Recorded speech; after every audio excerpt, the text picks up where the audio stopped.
The chain snapped tight around Tyler's truck, just as sunlight caught the Supreme Court plaque on his dash. The HOA enforcer froze, his smirk vanishing like smoke.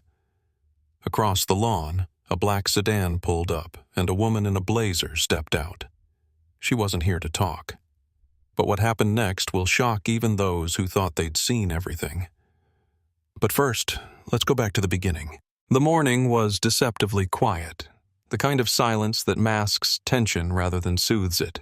The hum of distant sprinklers, the low coo of a mourning dove perched on the gutter, the breeze rustling through oak branches lining the cul-de-sac, all formed a gentle soundtrack, incongruous with the confrontation unfolding on Tyler Morgan's driveway.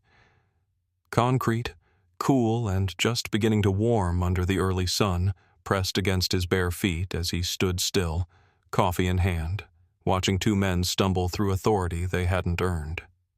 His truck sat like a sentinel behind him, navy paint gleaming like tempered steel, hood sloping downward in dignified defiance.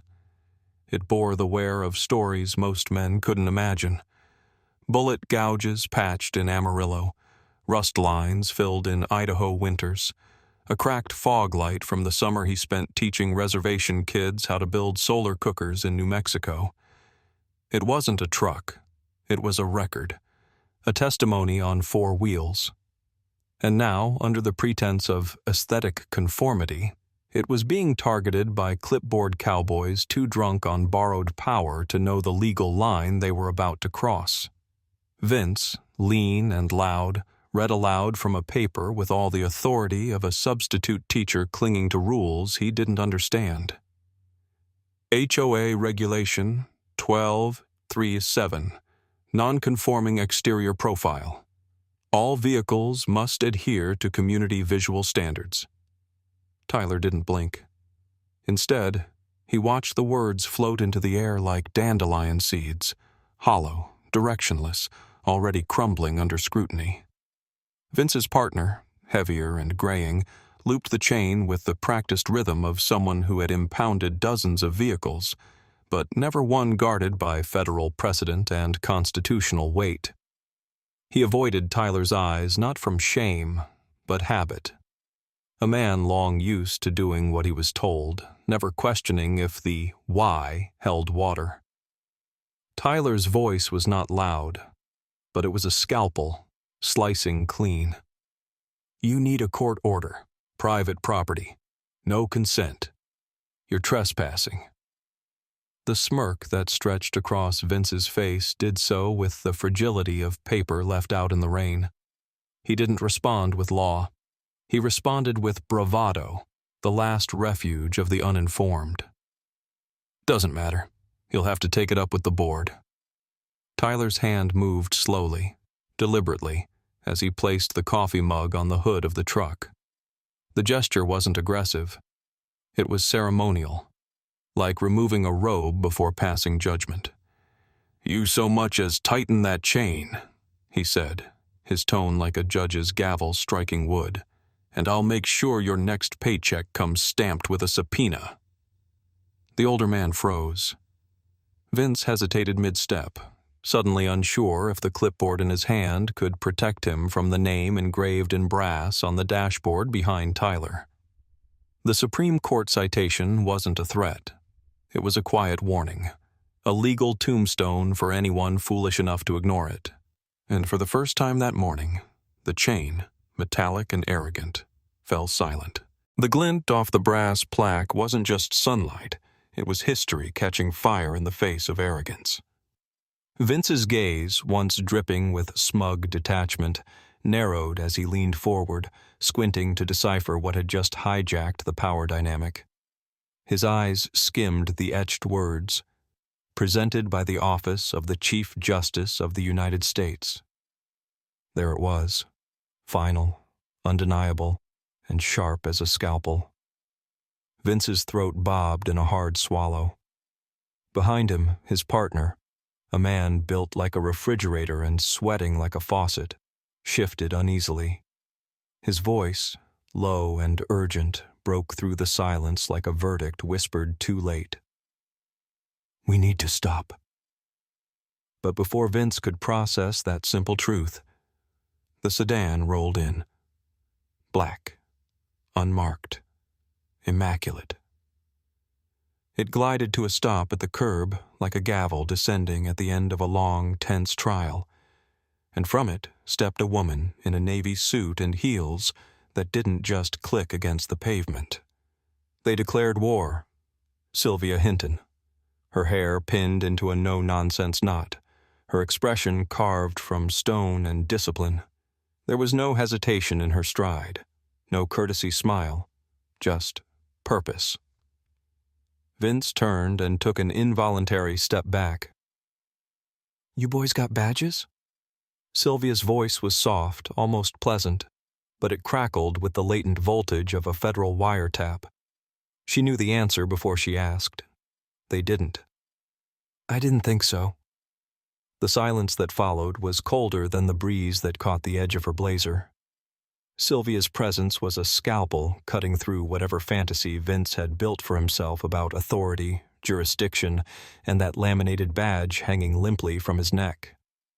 "You're impersonating enforcement," she added, her tone casual enough to make the words more terrifying.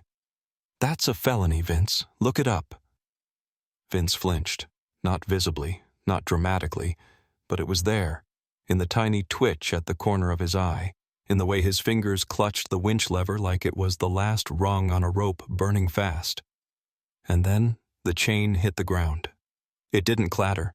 It fell with the weight of surrender, steel links slapping the concrete in a muted concession. No protest, no argument. Just the unspoken acknowledgement that the theater had ended, and the audience, neighbors peering from porches and driveways, had seen enough. The truck remained untouched. Tyler hadn't moved. He didn't need to. Beside him, Sylvia stood like a pillar carved from precedent and patience. No gloating, no grandstanding.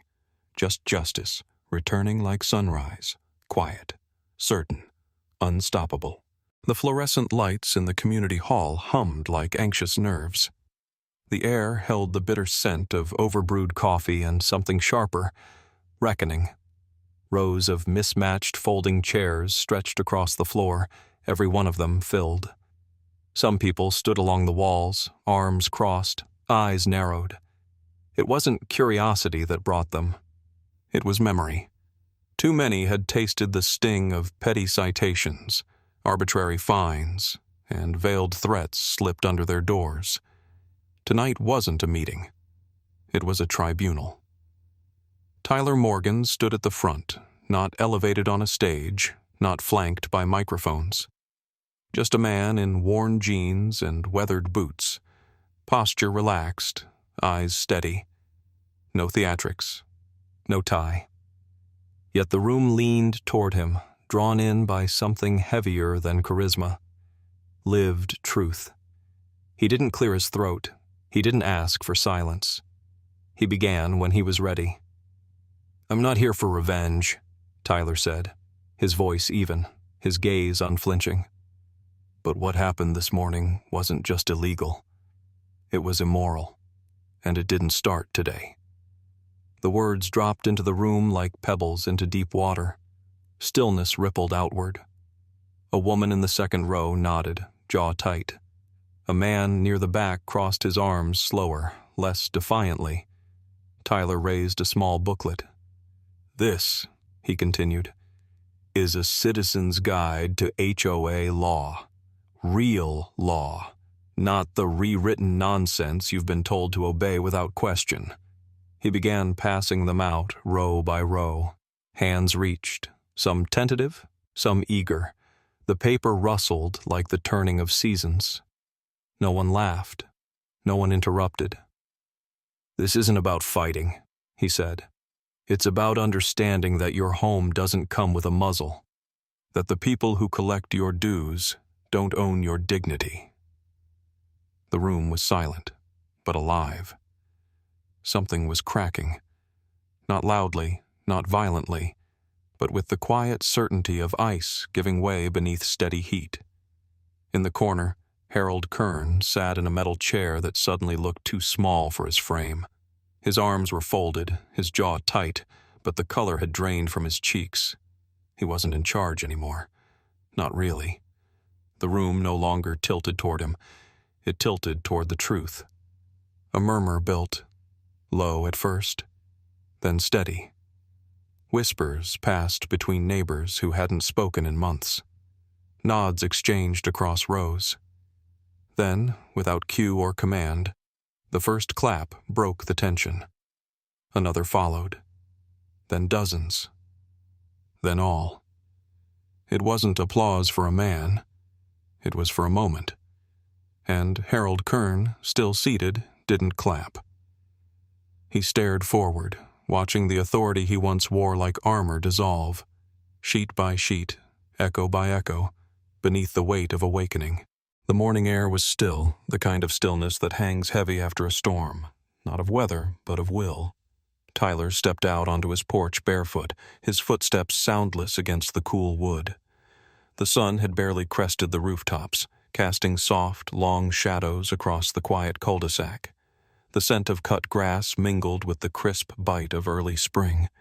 It could have been any morning. It could have been forgettable. But the letter changed that. Taped crookedly to the side of his mailbox, the envelope fluttered slightly in the breeze like it wanted to speak before he even touched it. No name, no return address. Just a single fold in the center and black ink that bled a little at the edges. He peeled the tape back with deliberate fingers, read the words once, then again. Because of you, I didn't let them take my car.